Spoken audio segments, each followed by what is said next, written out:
Hello everybody and welcome back, and in this tutorial let us see what we can actually do in order to be able to receive and send as much data as we want. So for example, some function, or not some function, some command will actually retrieve a larger amount of bytes than the 1024 bytes. For example, some netstat command could be retrieving like 2000 bytes or something like that, so we want to actually fix it so it can receive any amount that the command output is. So we will add two different functions right here, which we will then need to add in the reverse shell as well. So for now on, we will call the send function reliable_send. And what we will paste in that function is the actual data for to send to the target. All we need to do right now is import a library which will allow us to finish our process with these two functions. And basically, let me just add another function, which would be reliable_receive. This function will be used to receive data. And we will use JSON in order to perform this process of sending and receiving as much bytes as we want. So in order to send the data, we need to create some variable which we can call JSON_data. You can call it anything you want, but it needs to perform the dumps function, so JSON.dumps, on the actual data that we specified as an argument to this function right here. So after we do that, we can just simply send the actual data with the same sock.send function, or not sock, in our case should be target.send.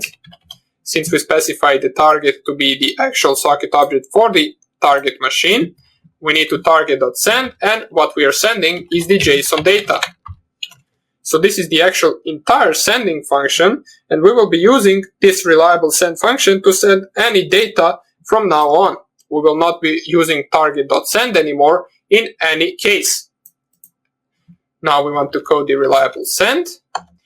We need to also make a variable which we can just call data and specify the data to be empty. So we specify that just by opening double quotes and closing double quotes right after. Make sure to not have space right here, otherwise this will actually give the empty space to this variable. We need to open the while true loop in order to receive the data for as long as there is something to receive. So what we will try to do is we will try an except rule, which will allow us to actually receive. So if I just type right here, data equals data, which will be empty data, plus target.receive, and we want to receive 1024 bytes. We close the brackets, and we actually want to return JSON.loads function, so that is a function in the JSON library, from the data that we received. So in any other case, or if we get any error, we want to actually use the accept value error. Now let me just write this and I will explain what this means. We want to continue the process. So let's explain this function so you can understand it a little bit better. What we did right here is, first of all, we created a simple variable, data, which is empty. Then we entered the while true loop, and in this while true loop, what we will do is we will try to receive the data. We will try to receive 1024 bytes, and we will try to return that data to the actual shell function right here. In case we get any error, or not any error, in our case value error, which means that we actually trying to receive less bytes than the output of that command was. So that means that we actually still have some bytes left to add to this data. What we will do, we will then continue, which will go to the beginning of our true loop, and then it will add those remaining bytes to the data. And it will perform all of this until the entire data has been sent and stored in this data variable. Then we can return the data variable and print the output of that command. So one thing we need to make sure as well is right here, instead of using this target.send right now in our shell function, we need to use reliable_send to send the command. And in order to receive the actual output, we need to use reliable_receive and make sure to remove the 1024 bytes, since our reliable receive doesn't take any argument in the brackets, so we will not specify anything right here. Everything else can remain the same. So let us save this program and let us copy these two functions, since here we will actually paste same functions in the reverse shell side of code, just we will do minor changes to that part of these, or to the part of those functions where we specify the sending and receiving. So paste these two functions in the reverse shell code and change every target.send and every target.receive into actually sock.send and sock.receive. Since the target variable is not actually something we have in the reverse shell program, so make sure to specify right here sock.send JSON data, and right here make sure to specify sock.receive. And also in the shell function, we need to specify that command equals reliable underscore receive. We want to receive data with this function, and we want to actually, let me just see, send the result with the reliable send. So right now, if we coded everything successfully without any error, we should be able to send and retrieve any amount of data that the user or that the target sends back to us. So let us save this.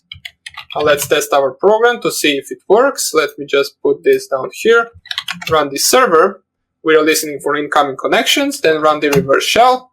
Let's execute ls.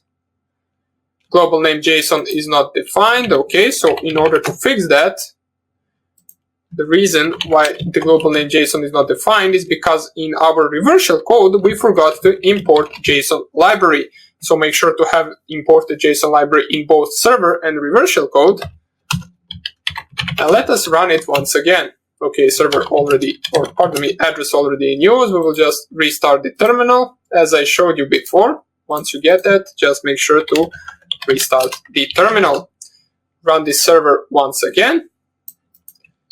Run the reverse shell. Execute, for example, ls. It works. ifconfig netstat.-nr works as well. Whoami works. So basically anything that we do now works. We will be able to receive any amount of data, and our program will not crash if the data is bigger than 1024 bytes. Let us specify Q in order to close the connection.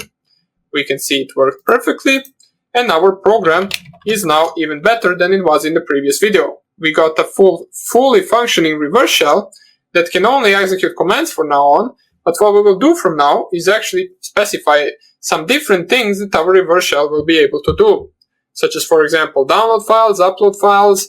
We will try to perform the connection every certain period of time. We will also try to perform the screenshot function that will actually screenshot the target's PC. We will also check for the user privileges or administrator privileges, and we will see how we can hide our program or our backdoor somewhere where the user will never find it. So hope you enjoyed this tutorial, and I hope I see you in the next one where we will continue coding. Bye!